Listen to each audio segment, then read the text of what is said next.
So we're on part 700 and whatever of point-and-click games with some significantly different quirk, which today is focusing on Legend of Hand, a martial arts themed hero's journey boasting an art style which will look like ancient Japanese artwork to some and MS Paint to others. The unique feature sitting in amongst the object inventory puzzles and endless talking is an RPG style turn-based battle system. That's a new one on me. If it's been done before, I haven't heard about it. And if I keep going down this pointy-click with a twist road, I'll eventually need to have a proper go at Adventures in the Galaxy of Fantabulous Wonderment, which, if you're not aware, is a point-and-click space trading game made by the same guy who does Zero Punctuation. Anyway, I'd best start describing the story before the off-topic alarm kicks in again. Once there was a bloke who woke up...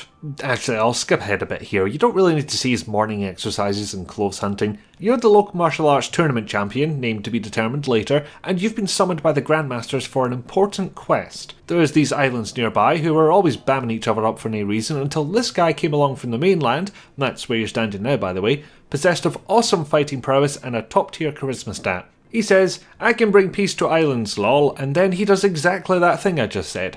Works nicely for a decade or two, everything is peace and butterflies, by which time the god bloke has earned the name Grandmaster Hand. But over that time he retreats little by little until he disappears entirely. Instead, 4 other warriors calling themselves Fingers of Hand, because brevity of names is highly valued in this game apparently, to rule an island each in the absence of Big Mr. Handface.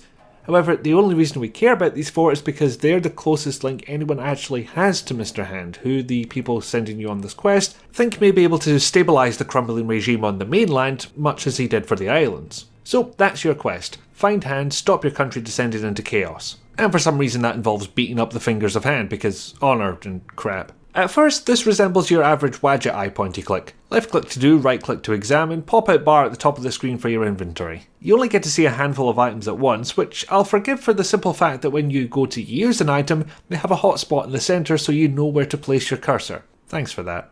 Not much else to say on the inventory front, so I'll draw your gaze to these 3 buttons on the right. First we have your stats. Throwing away all the irrelevant information, it shows you your name, health and money, and you can drill down to examine your various movesets as well. The next button along has your diary, a map of the islands, and tasks, only the last of which is particularly useful to be honest. Sure, the map will tell you which island you're on, but so does the colour of the ground.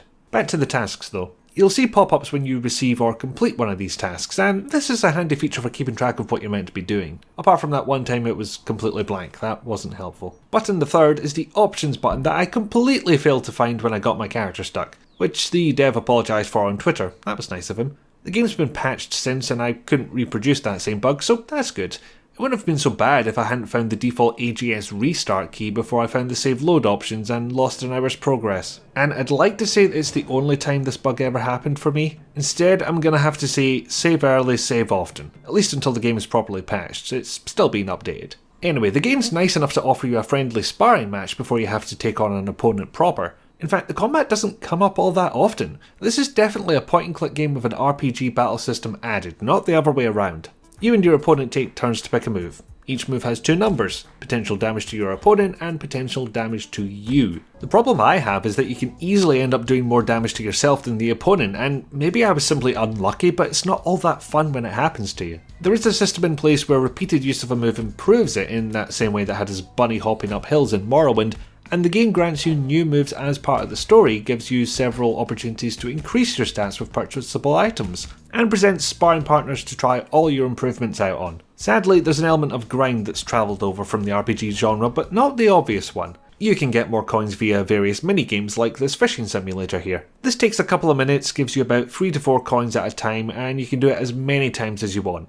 So it's pretty much a slightly different grind. Alternatively, you can just jump right into the fights and hope the RNG gods are smiling upon you, since you'll always get another chance to do the punchy kick dance without fear of a game over. They even throw up a game over screen at one point before going lol joking and punching you right back to where you were, so it's not that cruel. Granted, you have to either consume an item or wait for your health to regenerate, but you don't actually need to do anything to make that last one happen. Go grab a drink or something, you'll come back to find you're halfway back to full health. As for the rest of what I guess I'll call mini-games, they really like testing your memory. I mean, this comes up a lot, whether it's punching a bunch of boards in a certain order, following a particularly obtuse recipe, or giving somebody a massage, you'll want a notepad and pen handy.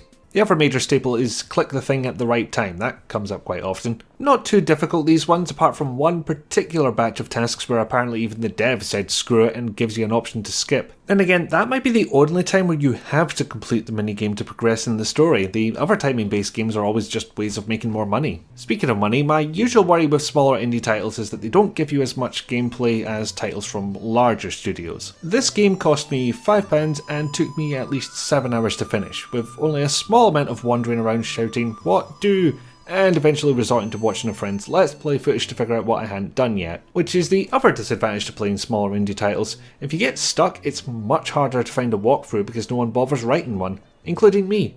God damn it, me. Anyway, the Steam description says this game took 3 years to develop, and I think that shows. Some of it does feel unnecessary, however. A long sequence of getting people to dance while drunk, that could have done with some trimming. It's not an entirely serious game, by the way. Or another one where you have to repeat an action until you have enough of a certain item. Not sure I had to do that 3 times before cut to a long time later. Maybe the game could have figured out what I was doing the second time. For a game with a finite predetermined goal, namely travel to islands, help people, punch a guy and move on, it doesn't feel padded out, and I didn't find myself particularly fatigued. I usually measure this by the amount of time I spend playing versus the amount of time it takes me to jump back in. This time round it was long stretches of gameplay followed by comparatively short breaks. For me, that's a pretty good sign. And I'll repeat this one more time. £5 for 7 hours of gameplay. You might want to resort to save scumming, maybe because you've lost a fight and you want to get your health back quicker, or the gambling minigame because screw that, or simply because your character might get stuck in a place. But if you can deal with that, I think you'll find a lot to like in this wee package.